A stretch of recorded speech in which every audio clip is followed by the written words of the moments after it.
Good morning. Welcome to another exciting Bible study. Coffee and Christ. I think we're on day 21. We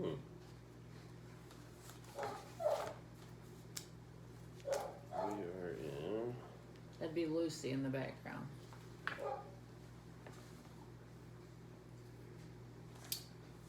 What chapter are we in? We should be in 14. No, yes. Alright, chapter 14. Looks like more leprosy information. So we've missed a few days. Things just get busy. You know, you can have the best intentions and then a lot of times things just, life takes over. So, we try to keep up with this as much as we can.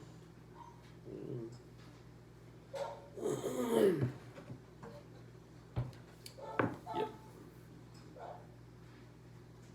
So we good? Ready? Are you ready? I guess so. Here we go. Leviticus 14. The Lord said to Moses, "These are the regulations for any diseased person at the time of their ceremonial cleansing when they are brought to the priest. The priest is to go outside the camp and examine them. If they had been healed of their defiling skin disease, the priest shall order the 2 live clean birds and some cedar wood, scarlet yarn, and hyssop be brought for the person to be cleansed.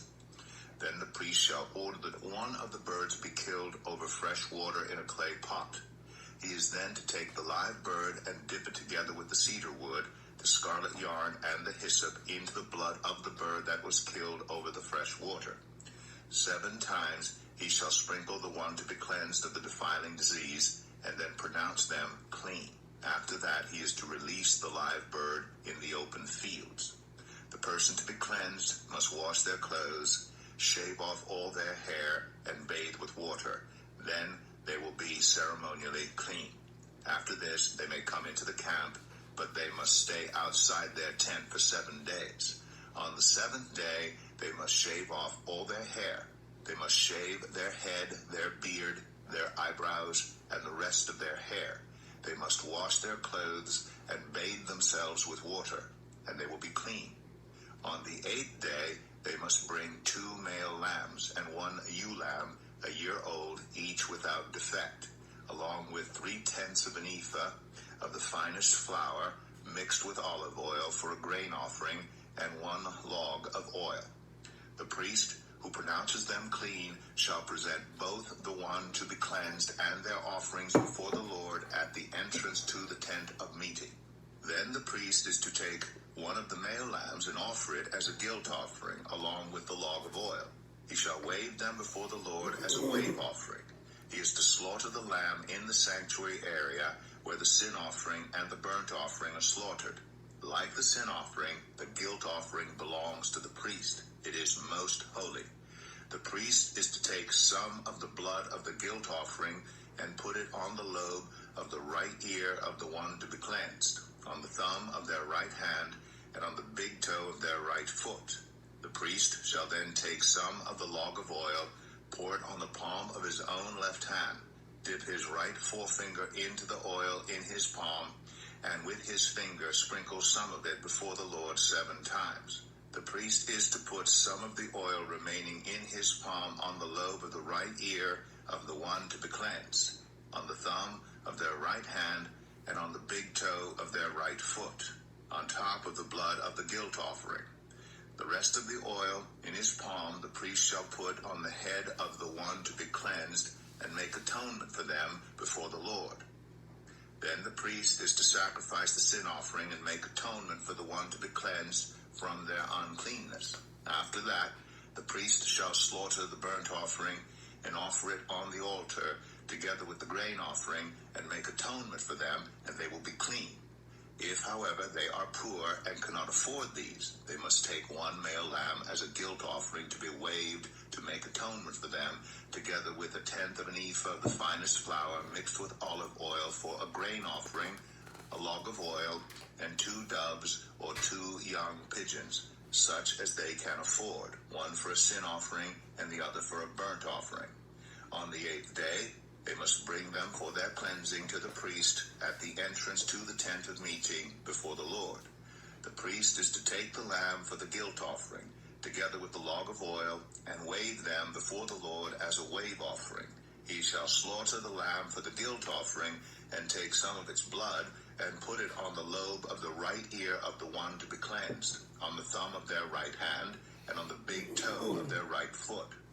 The priest is to pour some of the oil into the palm of his own left hand, and with his right forefinger sprinkle some of the oil from his palm 7 times before the Lord. Some of the oil in his palm he is to put on the same places he put the blood of the guilt offering, on the lobe of the right ear of the one to be cleansed, on the thumb of their right hand, and on the big toe of their right foot. The rest of the oil in his palm the priest shall put on the head of the one to be cleansed, to make atonement for them before the Lord. Then he shall sacrifice the doves or the young pigeons, such as the person can afford, one as a sin offering and the other as a burnt offering, together with the grain offering. In this way the priest will make atonement before the Lord on behalf of the one to be cleansed. These are the regulations for anyone who has a defiling skin disease, and who cannot afford the regular offerings for their cleansing. The Lord said to Moses and Aaron, when you enter the land of Canaan, which I am giving you as your possession, and I put a spreading mold in a house in that land, the owner of the house must go and tell the priest, I have seen something that looks like a defiling mold in my house. The priest is to order the house to be empty before he goes in to examine the mold, so that nothing in the house will be pronounced unclean. After this, the priest is to go in and inspect the house.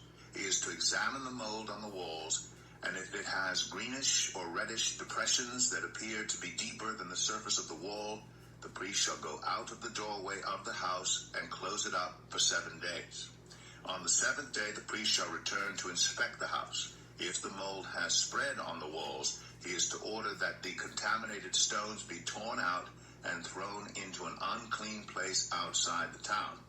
He must have all the inside walls of the house scraped, and the material that is scraped off dumped into an unclean place outside the town. Then they are to take other stones to replace these, and take new clay and plaster the house. If the defiling mold reappears in the house after the stones have been torn out, and the house scraped and plastered, the priest is to go and examine it. And if the mold has spread in the house, it is a persistent, defiling mold. The house is unclean. It must be torn down, its stones, timbers, and all the plaster, and taken out of the town to an unclean place. Anyone who goes into the house while it is closed up will be unclean till evening. Anyone who sleeps or eats in the house must wash their clothes. But if the priest comes to examine it, and the mold has not spread after the house has been plastered, he shall pronounce the house clean, because the defiling mold is gone. To purify the house, he is to take 2 birds and some cedar wood, scarlet yarn, and hyssop. He shall kill one of the birds over fresh water in a clay pot. Then he is to take the cedar wood, the hyssop, the scarlet yarn, and the live bird, dip them into the blood of the dead bird and the fresh water, and sprinkle the house 7 times. He shall purify the house with the bird's blood, the fresh water, the live bird, the cedar wood, the hyssop, and the scarlet yarn. Then he is to release the live bird in the open fields outside the town. In this way he will make atonement for the house, and it will be clean. These are the regulations for any defiling skin disease, for a sore, for defiling molds in fabric or in a house, and for a swelling, a rash, or a shiny spot, to determine whether something is clean or unclean. These are the regulations for defiling skin disease and defiling molds.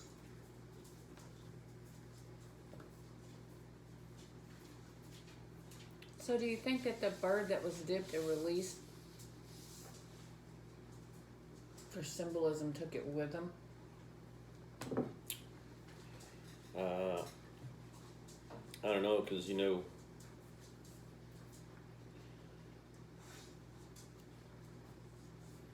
know that if you look at like mold in a house,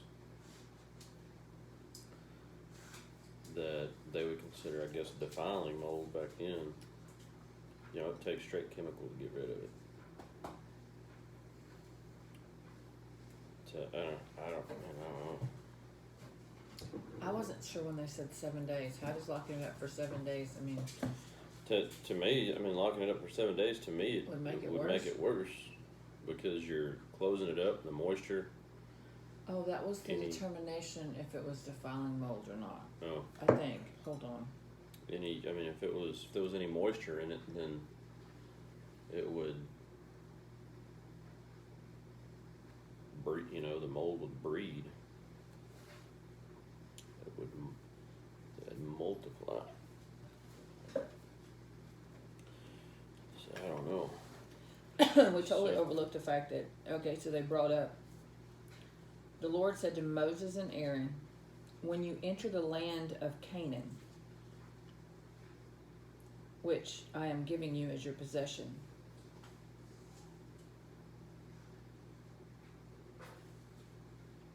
Well, we're bringing back, it's been a while since, I mean, now we're talking about back where he said, you know, they had to go to Mount Sinai, they had to do this, that, build the tabernacle, and now we're talking, if he's saying when you enter the land of Canaan, so they're going to be moving forward, and their people are going to be moving into the land of Canaan. I guess he's telling when I do this, when you enter the land of Canaan, and then it says, and I put a spreading mold in a house in that land.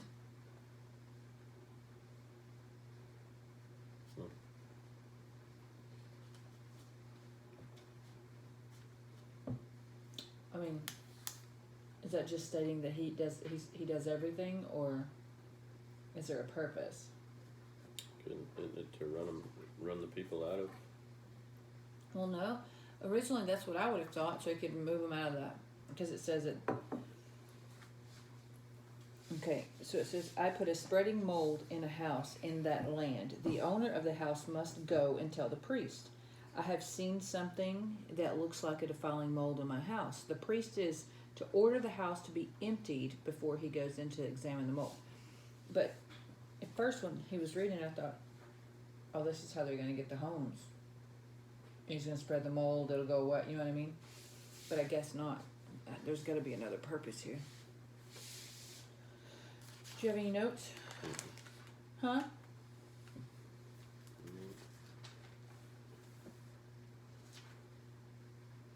Let's see. Purification rituals for those with defiling skin diseases were for ceremonial, not healing purposes.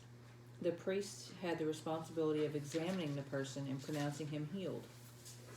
So they were doctors too. Mm-hmm. The ruling that the priest should go outside the camp to examine the person probably was introduced to prevent the spread of the disease. 2 purification ceremonies for healed persons are described. The first ritual consisted of bringing 2 live birds to the priest. 1 bird was killed over a jar of spring water, cedar, scarlet material, and hyssop. What's hyssop? Hyssop were placed on the dead bird's body. Were placed in the dead bird's blood. The living bird then was dipped into the liquid and permitted to fly away. Setting the live bird free symbolically pictured the carrying away of the healed person's so they carried it away with them. After this procedure, the person shaved and washed himself and his garments. He was permitted to re-enter his tent after 7 days. On the 8th day, the cleansed person offered the sacrifices described. The second purification ritual involved a guilt offering, a sin offering, and a burnt offering. Observe the emphasis on the right side of the body, which is not the first time. It's, remember, right thigh, when the priests were brought on, right lobe, right hand. Purification rituals for the poor are also described.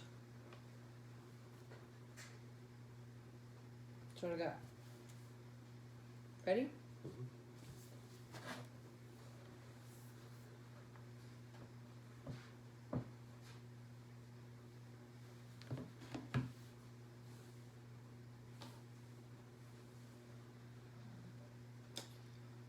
not know if this is the right place? Leviticus 15. Got it. The Lord said to Moses and Aaron, "Speak to the Israelites and say to them, when any man has an unusual bodily discharge, such a discharge is unclean. Whether it continues flowing from his body or is blocked, it will make him unclean. This is how his discharge will bring about uncleanness. Any bed the man with a discharge lies on will be unclean, and anything he sits on will be unclean. Anyone who touches his bed must wash their clothes and bathe with water, and they will be unclean till evening. Whoever sits on anything that the man with a discharge sat on must wash their clothes and bathe with water, and they will be unclean till evening. Whoever touches the man who has a discharge must wash their clothes and bathe with water, and they will be unclean till evening. If the man with the discharge spits on anyone who is clean, they must wash their clothes and bathe with water, and they will be unclean till evening. Everything the man sits on when riding will be unclean, and whoever touches any of the things that were under him will be unclean till evening. Whoever picks up those things must wash their clothes and bathe with water, and they will be unclean till evening. Anyone the man with the discharge touches without rinsing his hands with water must wash their clothes and bathe with water, and they will be unclean till evening. A clay pot that the man touches must be broken, and any wooden article is to be rinsed with water. When a man is cleansed from his discharge, he is to count off 7 days for his ceremonial cleansing. He must wash his clothes and bathe himself with fresh water, and he will be clean. On the 8th day, he must take 2 doves or 2 young pigeons and come before the Lord to the entrance to the tent of meeting and give them to the priest. The priest is to sacrifice them, the one for sin offering and the other for a burnt offering. In this way he will make atonement before the Lord for the man because of his discharge. When a man has an emission of semen, he must bathe his whole body with water, and he will be unclean till evening. Any clothing or leather that has semen on it must be washed with water, and it will be unclean till evening. When a man has sexual relations with a woman, and there is an emission of semen, both of them must bathe with water, and they will be unclean till evening. When a woman has her regular flow of blood, the impurity of her monthly period will last 7 days, and anyone who touches her will be unclean till evening. Anything she lies on during her period will be unclean, and anything she sits on will be unclean. Anyone who touches her bed will be unclean. They must wash their clothes and bathe with water, and they will be unclean till evening. Anyone who touches anything she sits on will be unclean. They must wash their clothes and bathe with water, and they will be unclean till evening. Whether it is the bed or anything she was sitting on, when anyone touches it, they will be unclean till evening. If a man has sexual relations with her, and her monthly flow touches him, he will be unclean for 7 days. Any bed he lies on will be unclean. When a woman has a discharge of blood for many days at a time other than her monthly period, or has a discharge that continues beyond her period, she will be unclean as long as she has the discharge, just as in the days of her period. Any bed she lies on while her discharge continues will be unclean, as is her bed during her monthly period. And anything she sits on will be unclean as during her period. Anyone who touches them will be unclean. They must wash their clothes and bathe with water, and they will be unclean till evening. When she is cleansed from her discharge, she must count off 7 days, and after that she will be ceremonially clean. On the 8th day, she must take 2 doves or 2 young pigeons and bring them to the priest at the entrance to the tent of meeting. The priest is to sacrifice one for a sin offering and the other for a burnt offering. In this way, he will make atonement for her before the Lord for the uncleanness of her discharge. You must keep the Israelites separate from the things that make them unclean, so they will not die in their uncleanness for defiling my dwelling place which is among them. These are the regulations for a man with a discharge, for anyone made unclean by an emission of semen, for a woman in her monthly period, for a man or a woman with a discharge, and for a man who has sexual relations with a woman who is ceremonially unclean. Okay. So this just sounds like basic hygiene. Mm-hmm. I mean, apparently everybody wasn't taking a bath every day anyway, right? No, they didn't. So it seems to me like these last few chapters have been about it, and even when they were talking about the skin disease, they're just talking that we're getting basic hygiene rules. I mean, it doesn't sound anything over the top, but you must keep the Israelites. You must keep the Israelites separate from things that make them unclean, so they will not die in their uncleanness for defiling my dwelling place, which is among them. So he's dwelling among. So basically, they have to be clean because they're close to God. That's what it sounds like.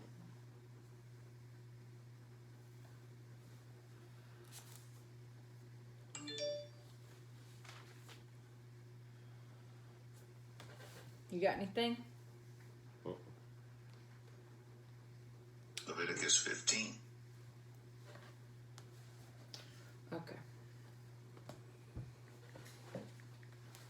Let's see. How we do that?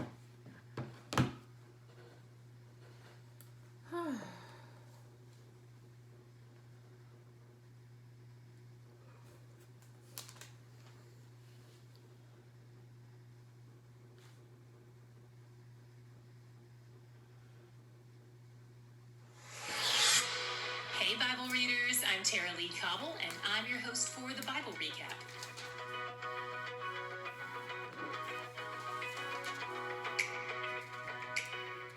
Are you following us on social media? We're on Instagram, Facebook, Twitter, and Pinterest. You can find all our links in the show notes.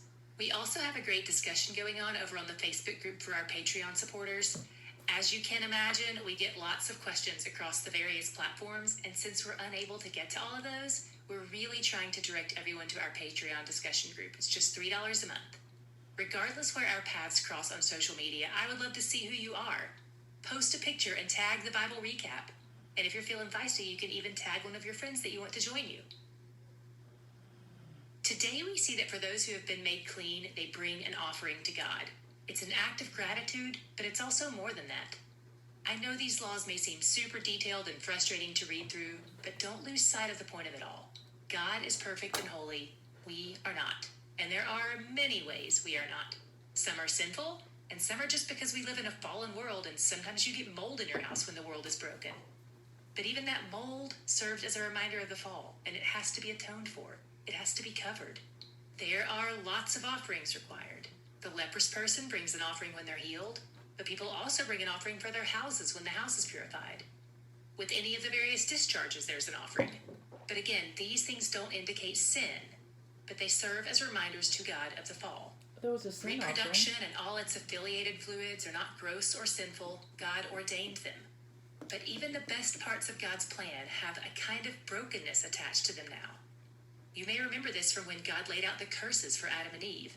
Man's work, which brings him joy, would have new levels of struggle attached to it. Women's childbearing and relationships with their husbands, which are often a source of joy for them as well, would have new challenges. These things we try to find our identities in prove less than perfect, forcing us to look back to God, our Creator, for acceptance and love and joy. In 1434, God is clear on the fact that He's the one in charge of putting leprosy where it shows up. Some people like to attribute all disease and struggle to the enemy, but God is sovereign over even the enemy's work. I loved that in the midst of all this heavy stuff, God gave Moses this little reminder that they aren't going to be living in the tents in the wilderness forever. God goes ahead and tells Moses how to handle it if and when there's leprosy in their actual houses in the land of Canaan someday, when they finally get there. God's giving a fun little reminder that someday they'll be in Canaan and they'll have houses. Those houses might have mold though, so even Canaan isn't perfect. It's kind of like if He said, "Don't forget, Tara Lee, when I make you a millionaire, you still have to pay taxes." Okay, no problem. So with all these sacrifices and offerings, I want to point out 3 important aspects at the heart of it all. First, it's about giving something that cost you: an animal, food, oil. Second, sacrifice is about the element of substitution.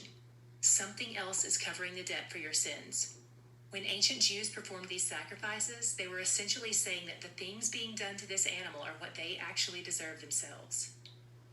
Third, sacrifice is about drawing near. The heart of these sacrificial offerings is to be able to draw near to God. Because remember, he has them do these sacrifices at the entrance to his temple courts, not out in the middle of nowhere, far away from his manifest presence. What was your God shot today? This one literally brought me to tears, and to be honest, I never expected that kind of response in this particular passage. But I'm learning not to doubt how God works to reveal himself to me in the most unlikely ways. In 14:3-4, we see the leprous man getting healed, then going to be cleansed. Those who are healed must then be cleansed. This points to a picture of justification and sanctification. If you're unfamiliar with these words, let me explain briefly. Justification is when God the judge declares us righteous, even though we're sinners, because of what Christ did on our behalf. Justification is a judicial term, a legal standing. Sanctification, on the other hand, is the process of God cleaning us up to make us look more like him. It's a relational act where he purifies us, and it's a lifelong process. Those who are healed are then cleansed. Those who are justified are then sanctified. And you know what else caught my attention in 14:3-4? Let me read it to you. If the case of leprous disease is healed in the leprous person, the priest shall command them to take for him who is to be cleansed 2 live birds, and cedarwood, and scarlet yarn, and hyssop. The part I found odd here is the part that says, the priest shall command them to take for him who is to be cleansed. Who is the priest commanding to do this, to get the necessary components for the sacrifice? When I looked into it, I found that it likely refers to other priests going to get what is required for the leprous man because he can't get it for himself. Anything he touches will become unclean and unfit for sacrifice if he gets it for himself. We can't clean ourselves up. We can't heal ourselves. We have nothing to offer God. Yet he draws near. He provides everything we need for healing and cleansing. Even for those who can get their own animals for the sacrifice, who do you think gave them those animals? I'm blown away in the midst of Leviticus and laws about skin disease at what a great, generous God we serve. Truly, he's where the joy is.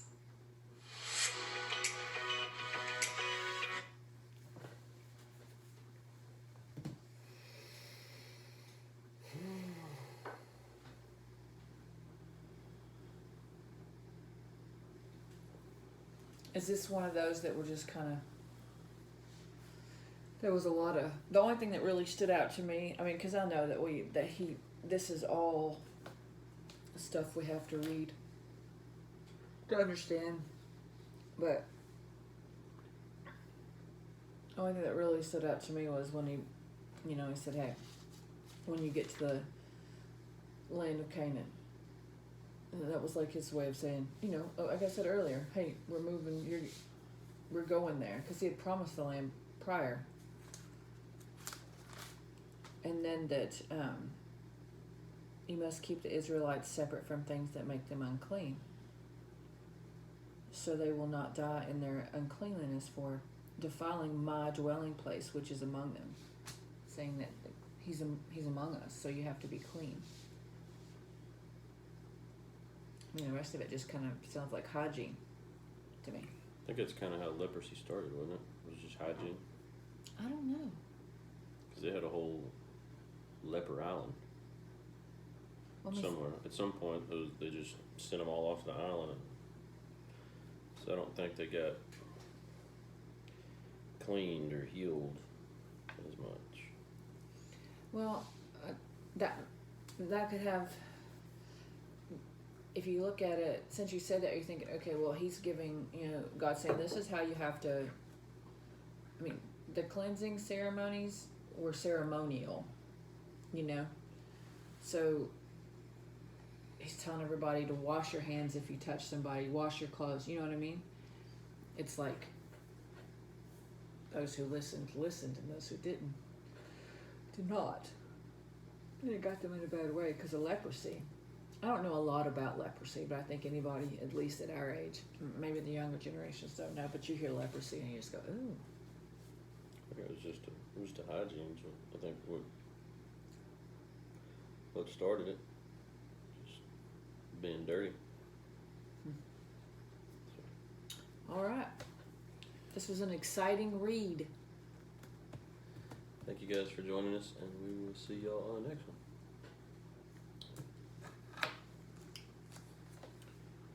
And quit. No. I gotta do something different. You can just hit the button. I'll just reach up.